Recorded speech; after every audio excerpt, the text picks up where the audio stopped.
범죄를 소재로 한 영화를 보거나 아니면 실제로 일어난 범죄 사건을 보면 간혹 범인을 끝까지 잡지 못해서 결국 그 범죄가 미제 사건으로 남게 되는 것을 종종 보게 됩니다. 이러한 미제 사건의 범인들은 완전 범죄를 계획하고 자신의 죄를 영원히 덮어버리면서 끝까지 잡히지 않을 것이라 생각합니다. 물론 이러한 일들이 과거에는 가능했습니다. 하지만 지금은 과학의 발달로 인해서 완전 범죄라는 것은 거의 불가능해졌습니다. 약 40년 전인 1980년대 중반에 발생한 유명한 사건이죠. 화성 연쇄 살인 사건 같은 경우를 보면 이 사건은 우리나라의 그런 대표적인 미제 사건 중에 하나였습니다. 하지만 2020년에 그 범인이 끝내 잡히고 말았습니다. 이렇게 범죄를 행하고 몇 달, 몇 년, 몇십 년 동안은 아주 교묘하게 사람들의 눈을 피해서 숨을 수는 있습니다. 하지만 언젠가는 붙잡히게 됩니다. 오늘 하나님의 말씀은 완전 범죄를 계획하며 살아가고 있던 한 사람, 그리고 그 한 사람의 범죄를 모두 정확하게 밝힌 다른 한 사람의 이야기입니다. 완전 범죄를 계획한 그 사람은 다윗 왕이고요. 또한 다윗 왕의 범죄를 밝힌 또 한 사람은 나단 선지자입니다. 나단 선지자가 밝힌 다윗의 죄는 너무나 유명한 사건입니다. 그래서 저희 대부분 모두 알고 계시는 사건이기도 합니다. 그 사건은 바로 밧세바 여인을 간음한 사건, 그리고 밧세바의 남편인 우리아를 살인한 사건입니다. 어느 날 저녁 다윗은 왕궁 옥상을 걸어 다니다가 아름다운 여인이 목욕하는 것을 보게 됩니다. 그러자 다윗은 부하를 시켜서 그 여인을 자기에게로 데려오라 명령합니다. 이때 다윗이 자신의 정욕을 그 순간 딱 참고 제어했었으면 괜찮았을 텐데 결국 그 유혹을 이기지 못하고 그만 밧세바를 범하게 됩니다. 시간이 좀 지난 후에 밧세바는 자신이 임신한 사실을 알게 되었고요. 그 사실을 다윗 왕에게 알렸습니다. 결국 다윗이 뿌린 죄의 씨앗이 열매를 맺게 된 것입니다. 이후 밧세바의 임신 소식을 들은 다윗은 자신의 죄를 숨기기 위해서 완전 범죄를 꾸미기 시작합니다. 다윗은 먼저 밧세바와 동침한 사실을 숨기기 위해서 전쟁터에서 싸우고 있던 밧세바의 남편 우리아를 불러옵니다. 사실 다윗의 계획은 이러했습니다. 전쟁터에 있던 우리아에게 잠깐의 휴가를 주어서 아내가 기다리고 있는 자신의 집에 오게끔 한 다음에 그의 아내 밧세바와 동침하게끔 해서 지금 뱃속에 있는 다윗의 아이를 우리아의 아이인 것처럼 위장하려고 했던 것입니다. 하지만 우리아는 다윗의 계획과는 다르게 자신의 집으로 가지 않았고요. 오히려 다윗 왕에게 가서 이렇게 말했습니다. 지금 다른 군인들은 전쟁터에서 열심히 싸우고 있는데 나만 이렇게 집에서 아내와 함께 좋은 시간을 보낼 수 없습니다 라고 다윗 왕에게 오히려 이렇게 말했습니다. 그래서 결국 다윗의 계획은 실패로 돌아갔습니다. 그러자 다윗은 자신의 죄를 숨기기 위한 더 큰 계획을 꾸미게 됩니다. 다윗은 군대 대장 요압을 시켜서 우리아를 가장 전쟁이 심한, 싸움이 심한 그런 곳에 보내서 그곳에서 전쟁을 하다가 죽게 합니다. 당연히 밧세바는 자신의 남편인 우리아의 죽음 소식을 듣고 매우 슬퍼했습니다. 그리고 다윗은 이 기회를 놓치지 않고 우리아의 장례식이 마치자마자 서둘러서 밧세바를 자신의 아내로 삼습니다. 그 후 밧세바는 자연스럽게 뱃속에 있는 아이를 낳게 되고요. 다윗은 자연스럽게 자신의 죄를 숨기는 완전한 범죄를 성공하게 됩니다. 그리고 이어지는 오늘 말씀을 보시면요. 다윗이 범죄하고 나서 1년이 지난 후의 이야기입니다. 사건 발생 후 그 1년 동안 다윗은 자신의 죄를 아무도 모르게 덮었습니다. 그런데 중요한 사실은요. 사람들을 완벽하게 속였을 수는 있었어도 한 분은 다윗의 죄를 모두 지켜보시고 계셨습니다. 사무엘하 11장 27절을 보시겠습니다. 그 장례를 마침에 다윗이 사람을 보내 그를 왕궁으로 데려오니 그가 그의 아내가 되어 그에게 아들을 나으니라. 다윗이 행한 그 일이 여호와 보시기에 악하였더라. 하나님은 다윗이 행한 모든 악한 일을 보고 계셨습니다. 그래서 하나님은 다윗의 죄를 밝혀주시기 위해서 나단 선지자를 보내십니다. 그런데 사건이 일어난 직후에 보내신 것이 아니라 사건이 발생한 후 1년이 지난 후에 나단 선지자를 다윗에게 보내주셨습니다. 그럼 왜 하나님은 1년이 지난 후에 나단 선지자를 다윗 왕에게 보내신 것일까요? 그 속에는 하나님의 크신 은혜가 있음을 보게 됩니다. 오늘 말씀의 첫 번째 메시지입니다. 하나님의 은혜, 내로남불의 죄성을 가진 죄인임을 깨닫게 해 주십니다. 하나님은 나단 선지자를 다윗 왕에게 보내셨습니다. 그리고 비유를 들어서 다윗의 죄가 무엇인지를 깨닫게 해 주셨습니다. 오늘 말씀의 본문 1절에서 4절까지 말씀을 보시면요, 나단 선지자는 다윗 왕에게 부자와 가난한 자의 비유를 들려줍니다. 양과 소를 많이 가진 한 부자와 작은 암양 한 마리만을 가진 가난한 자가 있었습니다. 어느 날 부자에게 손님이 찾아왔습니다. 그래서 그 부자는 손님을 대접하기 위해서 양 한 마리를 잡기로 했습니다. 그런데 자신이 가지고 있던 많은 양 중에서 한 마리를 잡아서 그 손님에게 대접했으면 좋았을 텐데, 아이러니하게도 가족처럼 생각하며 키우고 있던 그 가난한 자의 한 마리 양, 하나뿐인 양을 잡아서 그 손님에게 대접을 했습니다.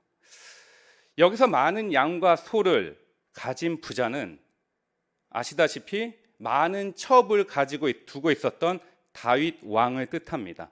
그리고 작은 암양 한 마리를 암양은 바로 밧세바를 의미합니다. 그리고 암양의 주인인 가난한 자는 바로 밧세바의 남편 우리아를 뜻합니다. 이렇게 다윗 왕은 우리아의 사랑하는 아내인 밧세바에게 범죄를 행했고요. 그리고 이것이 얼마나 큰 죄인지를 하나님은 나단 선지자를 통해서 비유로 알려주셨습니다. 그런데 문제가 생겼습니다. 나단 선지자가 들려준 그 비유를 듣고도 다윗은 그 비유가 자신의 이야기인 줄을 전혀 눈치채지 못했다는 것입니다. 이렇게 다윗은 영적으로 완전히 어두워지고 둔감해져서 그 나단 선지자의 메시지를 듣고도 자신의 이야기를 하는 것인지를 전혀 깨닫지 못했습니다. 그리고 이러한 영적으로 깨어있지 못하니까 다윗은 이러한 행동을 보이기 시작합니다. 본문 5절 6절을 보시겠습니다.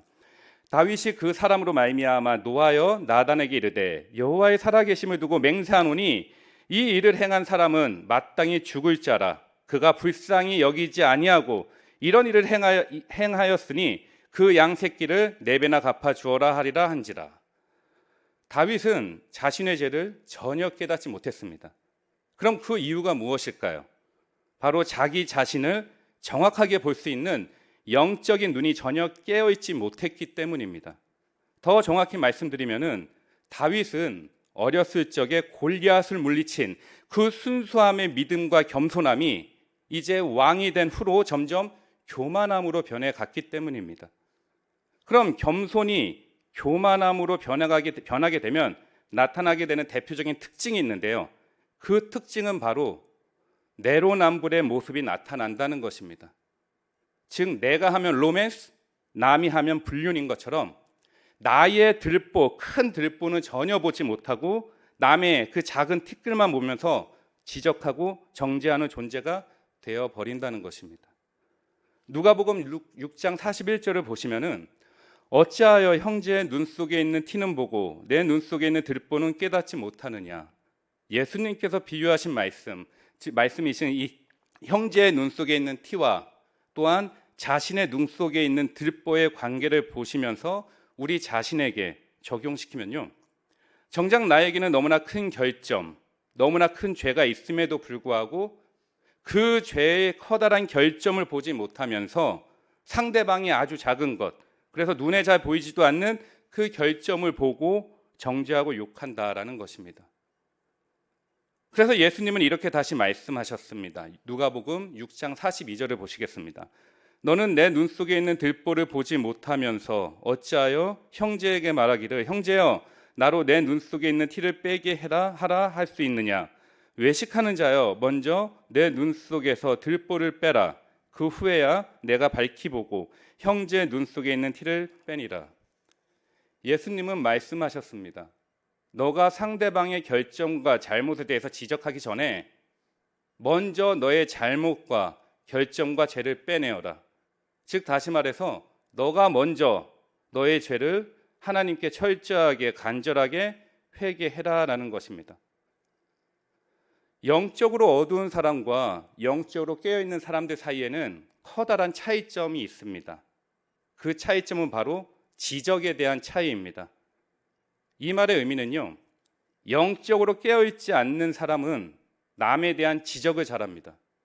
하지만 반면에 영적으로 깨어있는 사람은, 그리고 성숙한 믿음의 사람들은 자신에 대한 그 지적을 잘 받아들입니다. 다윗은 나단 선지자의 비유를 듣고 그 부자가 바로 자신일 거라고는 전혀 생각하지 못했습니다. 그런데 이러한 모습이 바로 우리들의 모습이기도 합니다. 우리는 적어도 일주일에 2번 이상은 예배를 드리면서 하나님의 말씀을 목사님을 통해서 듣습니다. 그런데 우리의 아주 나쁜 습관, 그 습관은 바로 말씀을 통해서 우리에게 주시는 하나님의 그 지적이 내가 아닌 다른 누군가에게 향한 지적이라고 생각을 한다는 것입니다. 하나님께서 나단 선지자를 통해서 다윗의 죄를 지적해 주신 것처럼 하나님은 목사님을 통해서 우리에게 주시는 하나님의 말씀을 우리는 전혀 깨닫지 못하는 경우가 많습니다.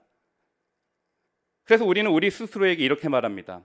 오늘 이 말씀을 누구누구 집사님이 꼭 들어야 하는데, 누구누구 권사님이 꼭 이 말씀을 들었어야 하는데, 그런데 중요한 것은요, 내가 그렇게 지적한 집사님, 그렇게 지적한 권사님도 동일하게 제가 그렇게 말한 내 자신이 들었어야 할 텐데 라고 생각을 한다는 것입니다. 그리고 이러한 모습이 지금 우리들의 모습 속에서 흔히 나타나는 현상이기도 합니다. 우리는 내로남불의 죄성을 가진 죄인입니다. 내로남불이 무엇인가요? 내가 하면 로맨스, 남이 하면 불륜이라는 뜻입니다. 즉 쉽게 말해서 내가 하면 실수이고 남이 하면 죄가 된다. 내가 하는 것에 대해서는 지적받기 싫어하면서 남이 하는 것에는 많은 지적을 한다라는 것입니다. 영적으로 어두운 사람일수록 남을 많이 비판하고 정죄하고 비방합니다. 그리고 그렇게 하는 것을 좋아하고 즐깁니다.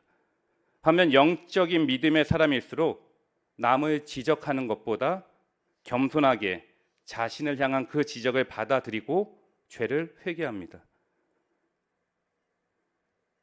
내로남불의 죄성을 가진 죄인은 절대로 자신의 죄를 인정하지 않습니다. 왜냐하면 본인 스스로가 자신이 행했던 그 죄를 찾지 못하기 때문입니다. 하지만 그 죄의 흔적은 항상 그 사람에게서 발견되게 됩니다. 죄는 쓰레기와 같은 것입니다. 죄를 회개하지 않고 계속해서 숨기기만 한다면은 그것은 마치 쓰레기를 버리지 않고 쓰레기를 비우지 않고 겉으로만 깨끗하게 보이기 위해서 그냥 쓰레기통에 뚜껑만을 닫아놓는 것과 같습니다.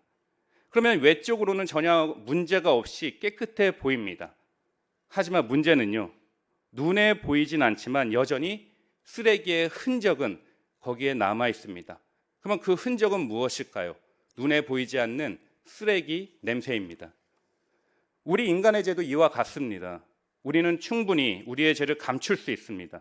하지만 내가 범한 죄의 나쁜 냄새는 여전히 나의 삶 가운데서 진동하게 됩니다. 그리고 쓰레기 냄새가 나는 곳에는 언제나 파리와 모기가 모이는 것처럼 우리가 우리의 죄를 계속해서 숨기고 회개하지 않는다면요, 파리떼와 같은 그 마귀들이 계속해서 우리들에게 모여들 것입니다. 그래서 내 자신이 바로 내로남불의 죄성을 가진 죄인, 그리고 즉 나의 들보는 보지 못하면서 상대방의 작은 티끌을 보면서 정죄하며 비방했던 나의 본 모습을 발견하고 나의 죄를 깨닫게 되는 것, 이것이 바로 하나님의 은혜입니다. 다윗은 밧세바를 범하고 우리아를 죽인 후에 자신의 범죄를 숨기기 위해서 죄라는 쓰레기통에 뚜껑만을 계속해서 덮어놓고 있었습니다. 그러고 완전 범죄를 꿈꾸며 살았습니다. 하지만 하나님은 다윗이 행한 그 모든 죄의 냄새를 맡고 계셨습니다. 그리고 하나님은 계속 기다리시다가 하나님의 때에 나단 선지자를 통해서 다윗을 찾아가게 하셨습니다. 이렇게 하나님은 나단 선지자로 하여금 다윗의 죄를 정확하게 밝혀주셨습니다. 그리고 다윗 자신의 그 내로남불의 죄를 모두 드러나게 하셨습니다. 그래서 다윗의 죄가 수면 위로 드러나게 된 것, 이것이 바로 다윗을 향한 하나님의 은혜인 것입니다. 두 번째 메시지는요, 하나님의 은혜, 내가 그 죄인임을 깨닫게 해주십니다. 다윗은 나단 선지자의 이야기를 듣고 자신의 이야기가 아닌 남의 이야기로만 생각했습니다. 그래서 다윗은 아주 강력하게 말했습니다. 여호와의 살아계심을 두고 맹세하노니 이 일을 행한 그 사람은 마땅히 죽을 자라. 그 양새끼를 4배나 갚아주어라 라고 아주 강하게 말했습니다. 그러나 나단 선지자는 아주 날카롭게 다윗 왕을 향해서 선포했습니다. 본문 7절을 보시면요, 나단이 다윗에게 이르되 당신이 그 사람이라. 나단 선지자는 다윗 왕을 향해서 그 부자가 바로 당신 다윗 왕이십니다 라고 강하게 지적했습니다. 그리고 이어서 이어지는 7절 8절을 보시면요, 나단이 다윗에게 이르되 당신이 그 사람이라. 이스라엘의 하나님 여호와께서 이와 같이 이르시기를 내가 너를 이스라엘 왕으로 기름 붓기 위하여 너를 사울의 손에서 구원하고 내 주인의 집을 내게 주고 내 주인의 아내들을 내 품에 두고 이스라엘과 유다 족속을 내게 맡겼느니라. 만일 그것이 부족하였을 것 같으면 내가 내게 이것저것을 더 주었으리라. 나단 선지자는 하나님께서 지금까지 다윗 왕을 어떻게 인도하셨는지에 대한 메시지를 그대로 전했습니다. 하나님은 어린 목동이었던 다윗에게 사무엘을 통해서 이스라엘의 왕으로서의 기름을 붓게 하셨습니다. 그리고 하나님은 다윗이 골리앗과의 싸움에서 이길 수 있도록 이끄셨습니다. 그리고 하나님은 사울 왕으로부터 도망다니는 다윗을 항상 보호해 주셨습니다. 그리고 이어서 하나님은요, 그런 다윗이 무엇 때문에 죄를 짓게 된 것인지를 정확하게 보여주십니다. 본문 9절을 보시겠습니다.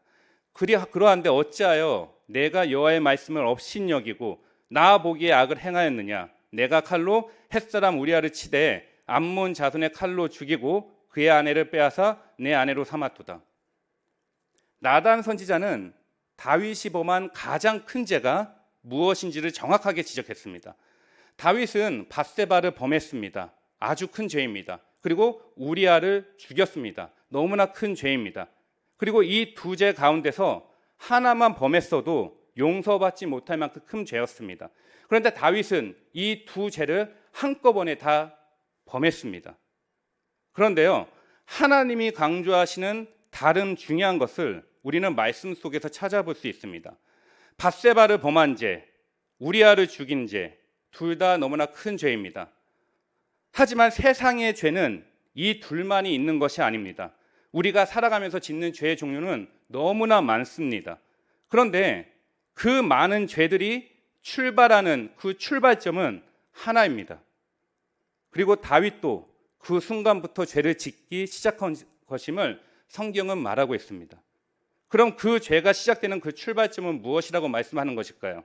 바로 말씀을 업신 여기는 그 순간이라고 말하고 있습니다. 말씀을 업신 여기는 그 순간부터 죄의 씨앗은 우리 마음속, 우리 안에서 자라나기 시작합니다. 본문 9절을 다시 보시겠습니다. 내가 여호와의 말씀을 업신 여기고, 그리고 이어서 보시면요, 나보기에 악을 행하였느니라. 하나님께서 보시는 죄악의 시작, 그 죄악의 출발은요, 우리가 하나님의 말씀을 업신 여기는 그 순간부터라 말씀하십니다. 다윗의 죄를 보시면요, 두 가지의 모양으로 나타납니다. 우리의 눈으로 볼 수 있는 죄, 즉 밧세바를 범한 죄, 우리아를 죽인 죄. 이 죄들은 겉으로 드러나는 죄입니다. 그리고 또 하나의 죄는 말씀을 업신 여긴 죄였습니다. 이 죄는 우리의 인간의 눈으로는 볼 수 없는 죄입니다.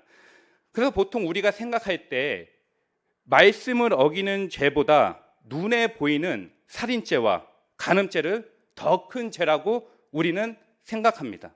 그런데 하나님의 말씀을 없인 여기는 죄는요, 우리가 생각하고 있는 살인죄와 간음죄로 그보다 훨씬 더 높은 죄임을 우리는 기억하셔야 합니다.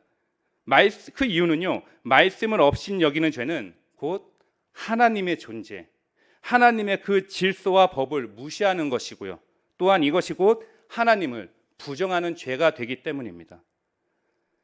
사실 다윗은 어느 누구보다 하나님의 말씀에 대한 중요성을 너무 잘 알고 있었습니다. 하지만 점점 하나님의 말씀을 소홀히 여기게 되면서, 없인 여기게 되면서 결국 한순간에 마귀의 계략에 넘어갔습니다. 그리고 그 마귀들은 다윗을 절대로 가만두지 않았습니다. 좀 더 깊이 생각해 보시면요, 다윗이 생각하기에 살인죄가 큰 범죄인지 몰랐을까요?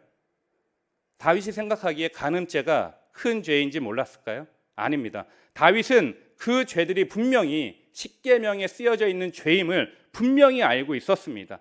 그러면 알고 있음에도 불구하고 믿음의 골리앗을 죽인 그 다윗이 어떻게 살인죄와 간음죄를 범하게 된 것일까요? 그것은 바로 다윗이 죄인지를 알면서도 죄를 짓게 된 것, 그것은 바로 죄가 다윗의 마음을 지배하고 있었기 때문입니다.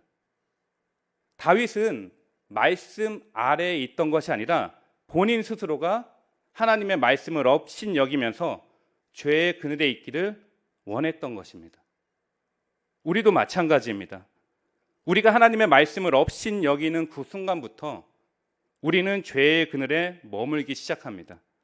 그리고 그 순간부터 우리 주변에는 파리와 모기떼와 같은 마귀들이 모여들 것입니다. 그리고 우리가 그것이 죄인 줄을 알면서도 우리가 그 죄를 범하도록 마귀들은 우리들을 유혹할 것입니다. 비록 우리에게 다가오는 그 죄가 살인죄와 간음죄와 같은 큰 죄가 아니더라도요, 가장 쉽게 지금 우리가 범할 수 있는 죄, 남을 비방하는 것, 거짓말을 하는 것, 남을 속이는 죄처럼 처음에는 여러 가지의 그런 작은 죄로부터 우리 마음속에, 우리들의 삶 속에서 시작을 할 것입니다. 그러므로 우리는 하나님의 눈을 매일 의식하며 살아가셔야 합니다. 다윗이 죄를 범한 후에 1년 동안 아무 일도 발생하지 않았습니다.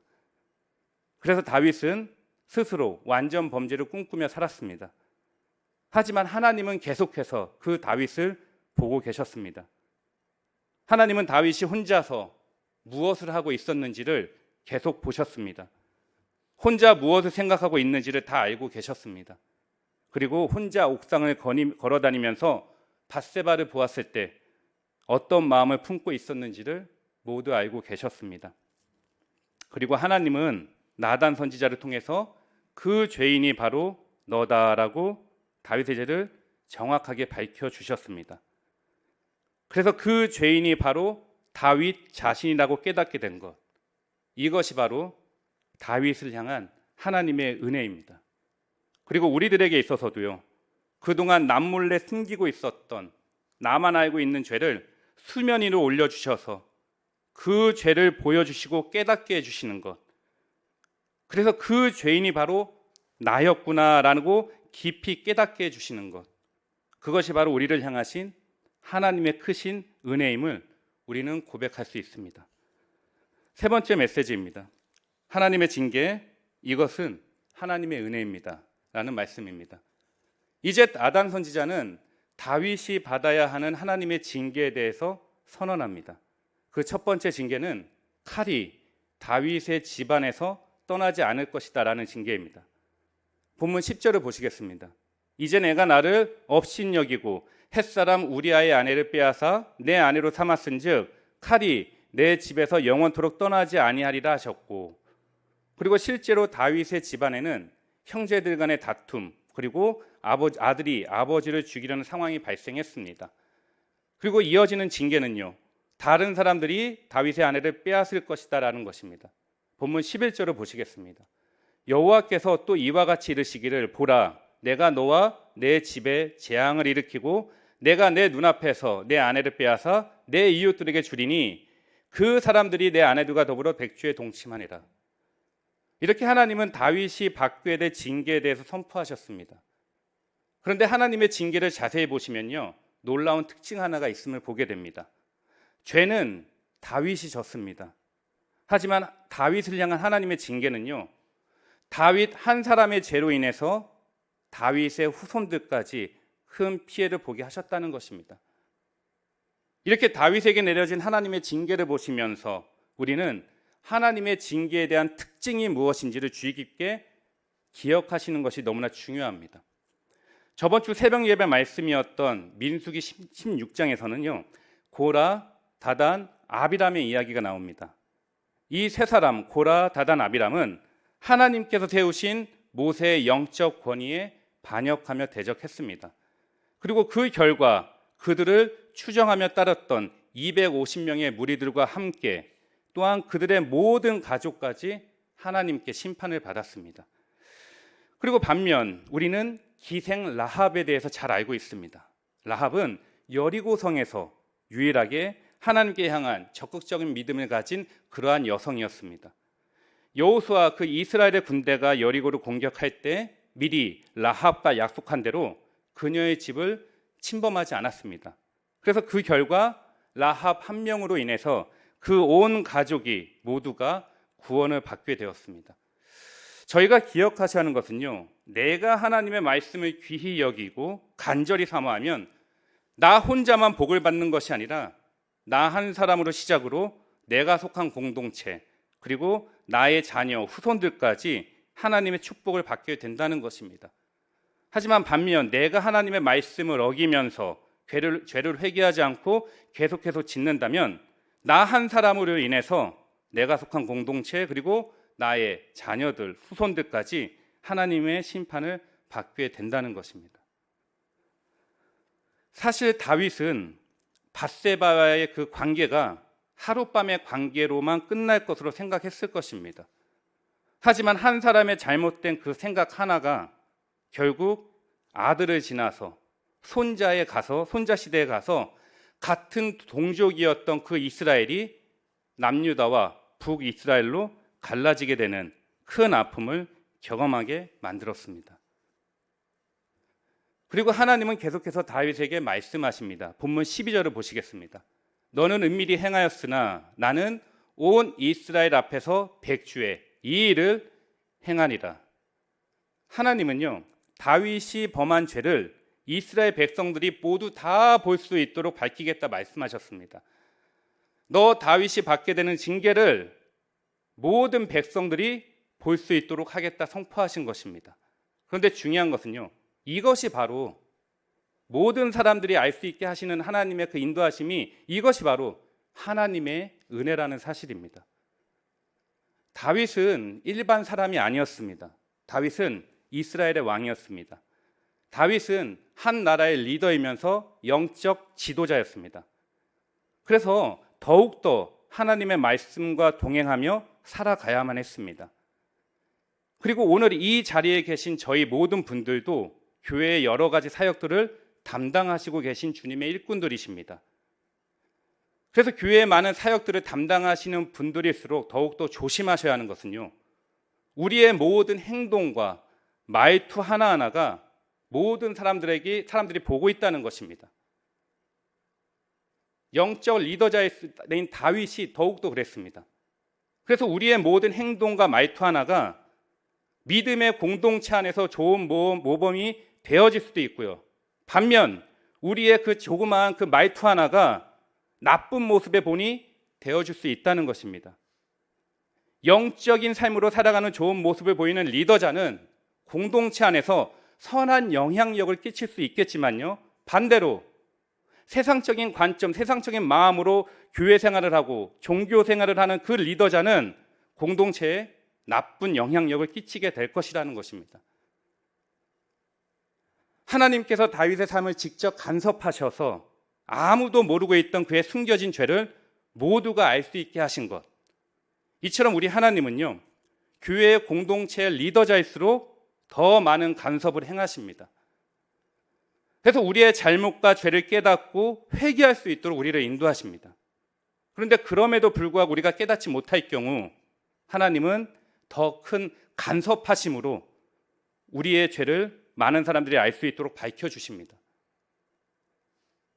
그래서 우리의 죄가 어두운 음지에서 밝은 양지로 나와 밝혀지게 되는 것이 너무나 큰 축복이고 은혜인 것입니다.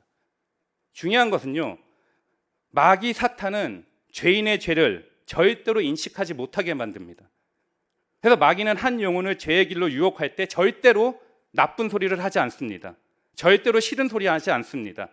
그리고 앞으로 받게 될 그 죄의 대가에 대해서 절대로 미리 말해주지 않습니다. 오직 달콤한 말, 스윗한 그런 말로 하면서 죄를 더욱 짓도록 유혹할 뿐입니다. 하지만 하나님은요, 우리의 마음이 찔리도록 아주 아픈 말씀을 주신다는 것입니다. 절대로 그 죄를 행하지 말라고 미리 말씀해 주십니다. 빨리 회개하고 빨리 돌아오라고 강력하게 말씀을 통해서 우리의 마음을 움직여 주십니다. 죄의 값은 사망이다라고 말씀해 주십니다. 이렇게 우리의 마음이 찔리도록, 우리의 마음이 매우 아프도록 아주 강력하게 우리에게 말씀해 주십니다.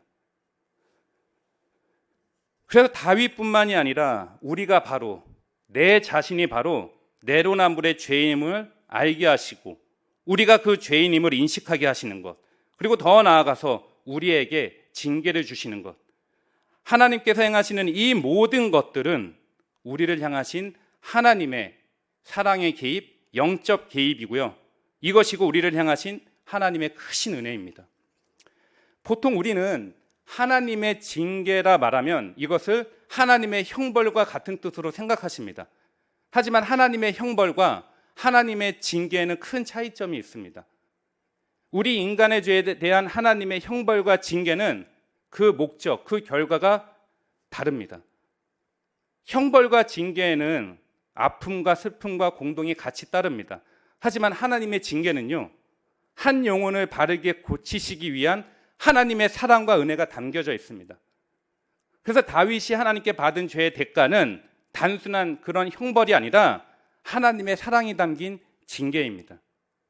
히브리서 12장 6절을 보시면요, 주께서 그 사랑하시는 자를 징계하시고 그가 받아들이시는 아들마다 책찍질하 하심이라 하였으니, 하나님은 사랑하는 자녀들에게 징계를 주십니다. 이것은 마치 아버지가 사랑하는 자녀들에게 사랑을 담아서 훈계하는 것과 같습니다. 그래서 우리가 죄를 졌을 때 하나님의 징계를 받는 것은 당연한 것입니다. 그리고 우리에게 주시는 하나님의 징계에 감사드릴 수 있으셔야 합니다. 과거 위대한 그런 부흥사였던 그 무디 목사님에 대한 일화인데요, 어느 날 무디 목사님에게 한 여인이 찾아왔습니다. 그리고 그 부인, 그 여인은 무디 목사님에게 이렇게 말했습니다. 목사님, 저는 매일 죄를 짓고 있습니다. 그리고 제가 일부러 죄를 짓고 있습니다. 그런데 하나님은 저를 그냥 놔두시고 계십니다. 그래서 제가 생각할 때 하나님은 죄를 나는 매일 짓고 있는데 그런 저를 가만 놔두시는 걸 보고 저는 하나님이 계시지 않는 것이라 생각합니다. 이렇게 말했다고 합니다. 그러자 부인의 말이 끝나자마자 무디 목사님은 그 부인을 바라보면서 이렇게 말했습니다. 부인은 지금 본인 스스로를 나는 그리스도인이 아닙니다라고 증명하고 있습니다. 그러자 그 부인은 다시 물었습니다. 목사님, 그게 무슨 말씀이세요? 제가 얼마나 교회를 많이 하고 있는데요. 그리고 제가 지금 교회 다닌 지가 20년이 넘었습니다. 그리고 저는 한 번도 빠지지 않고 11조와 헌금을 어느 누구보다 많이 냈습니다. 그리고 그 부인의 말을 들은 무디 목사님은 다시 이렇게 대답했습니다. 부인이 정말 그리스도인이라면 하나님은 매일 죄를 짓고 있는 부인을 그냥 절대로 놔두지 않았을 것입니다 라고 대답했다고 합니다. 하나님은 다윗을 너무나 사랑하셨기 때문에 그를 용서하셨습니다. 그리고 다윗을 너무나 사랑하셨기 때문에 죄에 대한 징계를 내리셨습니다. 하나님은 미워하시는 자들에게 징계를 내리지 않으시고 그냥 그 무관심으로 내버려 두십니다. 그리고 하나님의 무관심이 징계보다 훨씬 더 무서운 것이고 불행한 것입니다. 하나님의 징계는 우리를 향하신 하나님의 관심입니다. 그리고 하나님의 징계는요, 우리를 향하신 하나님의 사랑입니다. 그리고 하나님의 징계는 사랑하는 자녀들에게 주시는 하나님의 은혜의 시간입니다. 물론 징계를 받는 시간에는 우리의 마음과 몸이 매우 아픕니다. 하지만 그 징계의 시간을 통해서 우리는 우리의 죄를 깊이 묵상하며 회개하게 됩니다. 그리고 그 징계의 시간을 통해서 나를 향하신 하나님의 계획과 섭리가 무엇인지를 묵상하게 됩니다. 그리고 그 징계의 마지막에는 나를 여전히 사랑하시는 하나님을 발견하고 나를 기다려주시는 하나님을 발견하고요, 하나님을 만나게 되는 경험을 분명히 하시게 됩니다. 그리고 이것이 바로 우리를 향하신 하나님의 크신 은혜인 것입니다. 오늘 저희는 하나님의 징계 곧 하나님의 은혜입니다라는 말씀을 나누었습니다. 하나님이 내리시는 그 징계는 각 사람마다 모양과 방법은 다릅니다. 하지만 모든 그리스도인들이 반드시 거쳐야 하는 신앙 성장의 과정이고요, 또한 그 과정을 통해서 저희 모두는 하나님의 크신 은혜를 경험하게 됩니다. 하나님의 은혜는 우리가 바로 내로남불의 죄인임을 알게 하십니다. 하나님의 은혜는 우리가 그 죄인임을 인정하게 하십니다. 그리고 하나님의 은혜는 우리에게 사랑의 징계를 내리십니다. 하나님께서 내리시는 모든 징계는 우리를 향하신 하나님의 영적 개입이고 또한 우리를 성숙한 하나님의 자녀로 성장시키는 하나님의 크신 은혜입니다. 그러므로 매일 살아가시는 우리 삶 속에서 하나님의 자녀로 살아가실 때 나의 죄를 밝혀주시고 나의 죄를 깨닫게 하시고 또한 나의 죄를 진심으로 회개할 수 있도록 인도하시는 하나님의 크신 은혜에 감사드리며 살아가시는 주님의 자녀들이 되시길 기도합니다. 그리고 우리의 모든 상황을 보고 계시는 하나님께 다윗처럼 진심으로 회개하고 감사드리면서요, 이제는 우리가 죄에 묶여서 사는 사람이 아니라 하나님의 사랑 안에서 살아가시는 주님의 귀한 자녀들이 되시기를 우리 주님의 이름으로 축원합니다. 다 함께 기도하시겠습니다. 사랑의 하나님 아버지, 감사합니다. 오늘 다윗의 모습을 통해서 우리의 모습을 볼 수 있도록 인도해 주심에 진심으로 감사드립니다. 우리의 모든 죄를 아시는 하나님, 우리가 죄를 인정하고 죄를 깨닫고 죄를 고백하는 회개의 자리로 매일 인도해 주셔서 진심으로 감사드립니다. 앞으로 주님의 자녀로 살아갈 때 죄를 더욱더 멀리하며 살아가는 주님의 자녀들이 되게 하시고 또한 죄는 더 큰 죄를 낳는다는 그 사실을 매일 기억하며 살아가게 하여 주시옵소서. 무엇보다도 하나님의 말씀이 우리 삶의 중심이 되게 하시고 주님의 말씀을 통해 우리 마음속에 찔림을 주실 때마다 간절히 하나님께 기도하고 회개하며 살아가는 주님의 자녀 참된 그리스도인이 되게 하여 인도하여 주시옵소서. 우리를 구원하신 예수 그리스도 이름으로 기도드립니다. 아멘.